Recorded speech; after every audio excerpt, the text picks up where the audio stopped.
அம்மா மாமன் பொண்ணுங்களா வருதுங்க. ஆமாடா. சரி சட்டு போட்டு நீ என்ன பண்ற?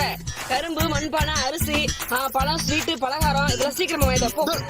இப்போ வரமா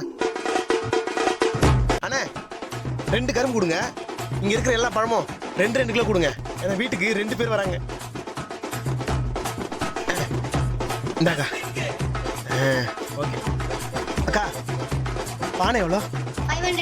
500. இந்தாங்க. மா மா நீ சொன்ன எல்லாத்தையும் வாங்கிட்டு வந்துட்டேன். வாங்கிட்டு வந்துட்டியா? இந்தா. பரவாயில்லையே, எல்லாம் எக்ஸ்ட்ரா வாங்கிட்டு வந்திருக்க. மா ஒரு தாய் என்ன கேட்டாலும் அவங்க கேட்டதை விட எக்ஸ்ட்ராவா பண்றவன்தாம்மா நல்ல புள்ள. நீ கவலையே படாத, இன்னைக்கு ஃபுல்லா வீட்டுல தான் இருப்பேன். சரிடா சரிடா.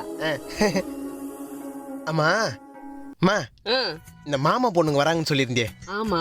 எப்போ வராங்க? மாமன் பொண்ணுங்களா? ஆமாடா, மாமன் பொண்ணுங்க வராங்கன்னு சொன்னேன்.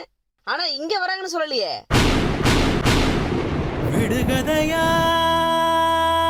அவங்க வராங்கன்னு சொன்னது என் அக்கா வீட்டுக்கு.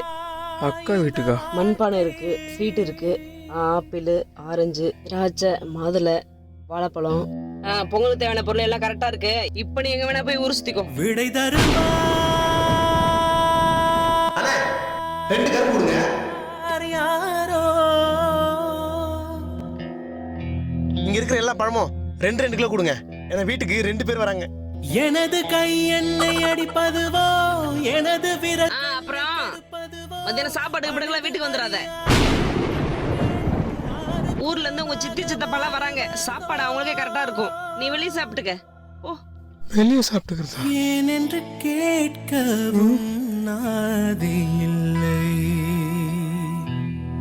ஏழை சரி மச்சானுக்கு கால் பண்ணி